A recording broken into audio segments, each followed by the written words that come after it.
Hi everyone, it's Michael, and I can't tell you how thrilled I am to be filming the bloom profile for number 46 in my collection, my Oncidium Twinkle White-Pink. Now, I have been waiting what feels like an actual eternity for these blooms to open, and I don't want to subject you to that same torture. So let's just take a look at these gorgeous, tiny little blooms together. Oh my, I'm sorry, it is just so darling and cute. Look how sweet these little blooms are. Look how uplifting and joyful and just twinkly they are. I don't know how else to describe it. This was an incredible growth season. It gave me not one, not two, but 3 flower spikes, which are continuing to develop. And I just couldn't be more happy. I'd never expected to love this plant as much as I do, which is funny because I bought it in bloom and it didn't make me feel the way it makes me feel now. It's just so uplifting. So without further lead-in, let's just go ahead and take a closer look and talk through a little bit of the history and background of this specific plant. We are looking at number 46 in my orchid collection, my Oncidium Twinkle White Light-Pink. I purchased this orchid in February of 2018 from Paulino Gardens in Denver, Colorado. This charming and exceptionally compact orchid is the child of parents Oncidium cheiriforum and Oncidium sodoanum. The adaptation of this beauty to semi-hydroponics was a bit labored. When I placed it strictly in a semi-hydroponic grow environment, it seemed to stagnate altogether.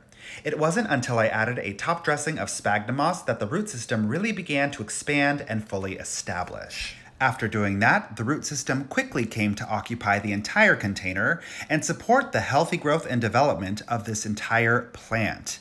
When paired with the elevated light levels it was receiving from my LED grow light, this plant quickly entered a new phase of incredibly vigorous growth. Speaking now to the flowering timeline, this plant is notorious for taking its time to bloom. The very first flower spike appeared on January 20th this year, but the plant did not go into bloom until April 23rd.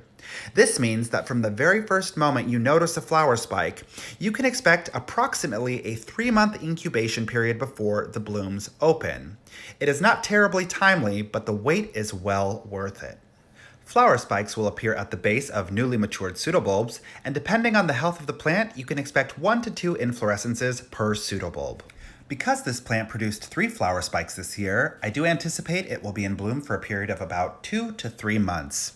As always, I will update the description of this video to reflect the exact bloom timeline every time this plant flowers. Speaking to the flowers themselves, these blooms are the definition of darling. A stunning monochromatic soft pink is punctuated by bright, sunshiny yellow. And when placed in direct light, these tiny blooms almost glitter. When I say tiny, I mean it. The face of each bloom is slightly smaller than an average penny. Finally, let's discuss the fragrance component because this orchid smells just as beautiful as it looks. Despite its compact size, this Oncidium radiates a powerful, delicious, creamy floral scent that can fill the entire room.